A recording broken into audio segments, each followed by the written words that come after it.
Isang mapagpalang araw sa ating lahat, mga kaibigan. Tulad ng dati, dito tayo sa malilim na lugar sa ilalim ng kahoy na ito.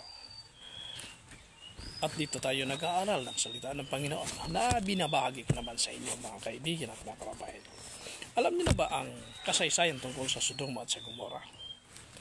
Yung dalawang bansa na yan, noong panahon o city,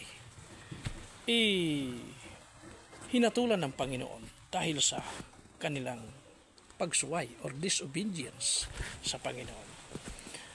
Ang mga gawain kasi doon ng mga tao ay nasumpungan ng Panginoon na talagang ubod ng sama. Kaya ipinadala niya ang kanyang mga anghel at siniyasat ang lugar na yan. Totoo nga, napatunayan nila na talagang yung mga tao doon napakasama. Yung mga lalaki gustong makipagkilala sa kapwa lalaki nila. Yun ang natuklasan ng Panginoon. Talagang napakasama. No? At maliban doon, marami pang mga gawain na mga masasama ang doon sa lugar na yun. Kaya hinatulan sila sa pamagitan ng pagsunog ng apoy. Sinunog sila, Panginoon. Yan ay mababasa natin sa Genesis 19, chapter 19, kung ano ang nangyari, tunay na nangyari sa dalawang siyudad na yan, sa Sodoma at sa Gomora.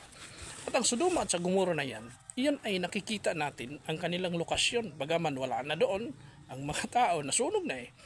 Yung siyudad na yan, yung lokasyon nila, nandoon pa rin. Yun sila ay malapit doon sa deeds ng sakop ng bansang Israel. Nandoon pa sila. At itong mga bansang ito, nakikita nyo, itong mga syudad na ito, ang kanilang lokasyon ay pinupuntahan ng mga tao upang siya sa atin doon ang mga tunay na nangyari daw. At napatunayan nilang tunay nga ang mga nangyari na sinunog dahil may mga brimstone o ano ba tawag, asupri ang nandoon sa ilalim ng lupa ng dalawang city na yon.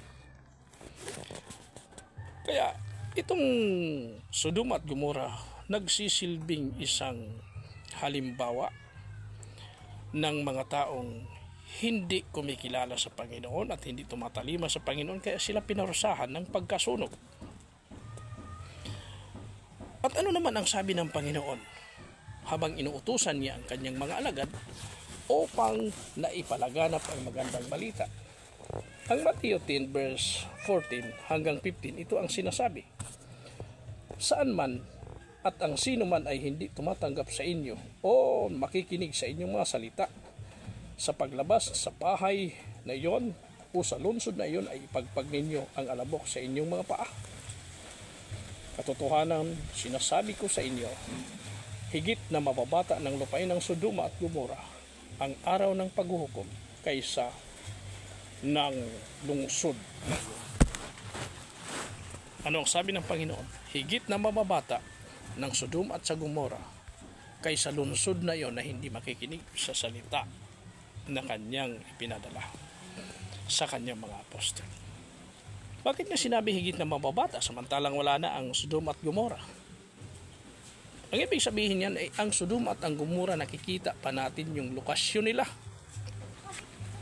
Yung lokasyon nila. Nakikita pa natin yung lokasyon nila hanggang ngayon. Pero pagbalik ng Panginoon sa paghuhukom, ang sanlibutan ay ito ay mawawala. Kaya mas mabuti pa sila, nakikita pa din hanggang ngayon. Bakit sila nakikita pa hanggang ngayon ang lokasyon nila? Sapagkat ito ay magsisilbing babala sa atin na mga gustong maligtas. Kailangan tumanggap ng salita ng Panginoon at hindi lang tatanggap, ito ay gagawin. Madaling makinig sa salita ng Panginoon.